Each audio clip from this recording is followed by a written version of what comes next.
Hello students, my name is Geetanjali Indaria. Welcome to step up academy. वाक, एक नई कवित्री को आपने पढ़ा था। आप पहचान गए होंगे कि आपने पाठ 8 में वाक को पढ़ लिया, उससे संबंधित प्रश्नों को देख लिया, लेकिन पाठ फिर भी अधूरा था क्योंकि अभी अभ्यास का वीडियो कहाँ आया था। लेकिन आज हम करेंगे उसके प्रश्न अभ्यास। तो यहाँ पर पहला प्रश्न है कि रस्सी यहाँ किसके लिए प्रयुक्त हुआ है और वह कैसी है। तो रस्सी यहाँ सांसों के लिए प्रयुक्त हुआ है, जो ईश्वर ने हमें सांसें दी हैं।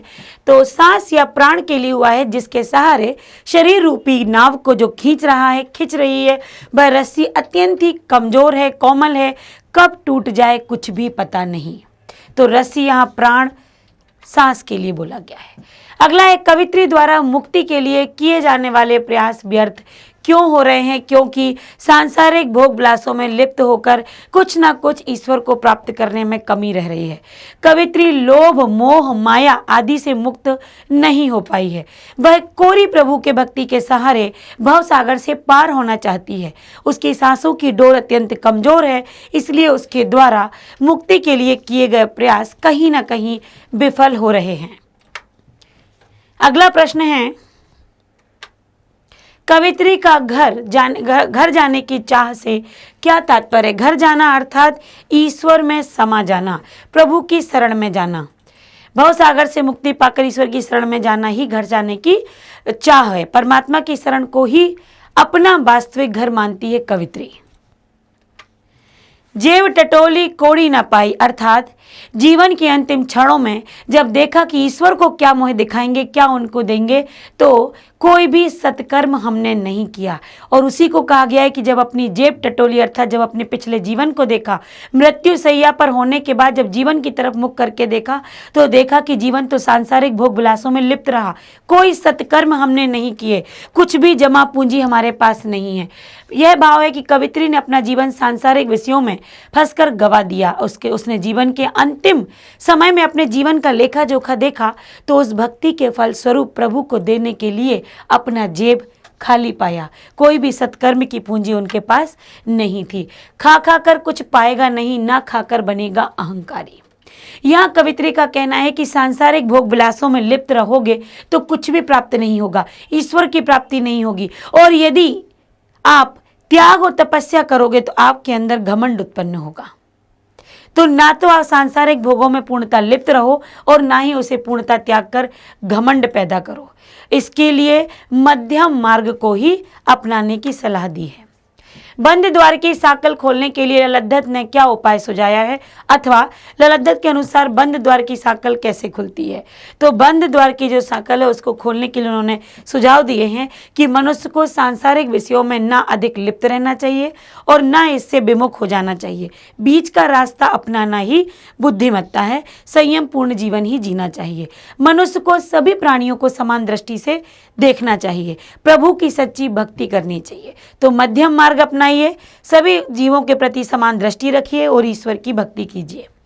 ईश्वर प्राप्ति के लिए बहुत से साधक हठ योग जैसी कठिन साधना भी करते हैं, लेकिन उससे भी लक्ष्य प्राप्ति नहीं होती। यह भाव किन पंक्तियों में व्यक्त हुआ है? तो पंक्तियां ढूंढिए। यह पंक्तियां हैं, आई सीधी राह से गई न सीधी राह, सुषुम सेतु पर खड़ी थी बीत गया दिन आह, जेब टटोली कोड़ी न पाई मांझी को दूं क्या उतराई। इन पंक्तियों में बताया है कि लक्ष्य प्राप्ति के लिए कई लोग हठयोग करते हैं। उस हठयोग पर खड़े होकर संपूर्ण दिन अर्थात संपूर्ण जीवन बीत जाता है, लेकिन ईश्वर की प्राप्ति नहीं होती है। ज्ञानी से कवित्री का क्या अभिप्राय है? तो ज्ञानी से कवित्री का अभिप्राय है जो हिंदू मुस्लिम में अंतर ना करके केवल आत्मज्ञान को प्राप्त करे, अपनी आत्मा का ज्ञान करे, वही सच्चा ज्ञानी है और वही ईश्वर को प्राप्त करेगा, क्योंकि आत्मा का ज्ञान ही परमात्मा की प्राप्ति होता है। हमारे संतों, भक्तों और महापुरुषों ने बार बार चेताया है कि मनुष्यों में परस्पर किसी भी प्रकार का कोई भेदभाव नहीं होता, लेकिन आज भी हमारे समाज में भेदभाव दिखाई देता है। आपकी दृष्टि में इस कारण देश और समाज को क्या हानि हो रही है?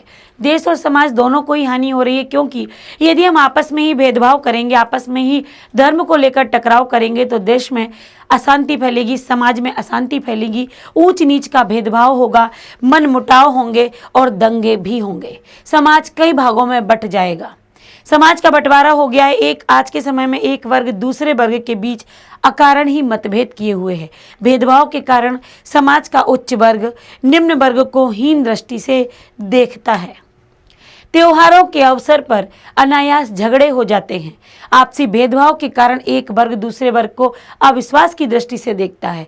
हमारी सहिष्णुता समाप्त होती जा रही है, आक्रोश बढ़ता जा रहा है, जिसका परिणाम उग्रवाद, अलगाववाद के रूप में हमारे सामने आ रहा है। समाज बटेगी, लोगों में ऊंच नीच का भेदभाव होगा, त्योहारों के नाम पर दंगे होंगे और आपस के भेदभाव में एक वर्ग दूसरे वर्ग के प्रति विश्वास नहीं रखेगा, क्रोध बढ़ेगा, अशांति बढ़ेगी, अलगाववाद पैदा होगा। फिर है आपसी भेदभाव को मिटाने के लिए अपने सुझाव दीजिए।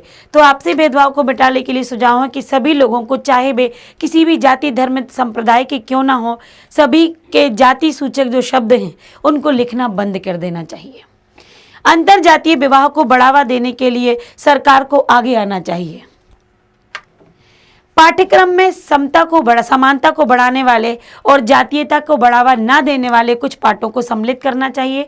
नौकरियों और सेवाओं में आरक्षण समाप्त कर योग्यता को आधार बनाया जाना चाहिए। चाहे वो किसी भी दर्जे का व्यक्ति हो, यदि योग्य है तो उसको नौकरी मिले, आरक्षण को समाप्त कर देना चाहिए। धार्मिकता, जातीयता, क्षेत्रीयता, भाषावाद की राजनीति करने वाली पार्टियों और नेताओं को प्रतिबंधित कर देना चाहिए। सभी के लिए शिक्षा की एक समान व्यवस्था होनी चाहिए।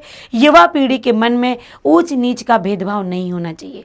यदि हम पाठ्यक्रम में ऐसा पाठ लाते हैं, यदि हम समान नौकरियों का दावा करते हैं, यदि हम समाज में व्याप्त जो बच्चे हैं या जो युवा हैं, यदि उनके अंदर से भेदभाव मिट जाता है, समान लोगों को, समान वर्ग को एक सभी के लिए योग्यता का भाव रखते हैं, तो कहीं ना कहीं भेदभाव की भावना मिटने लगेगी।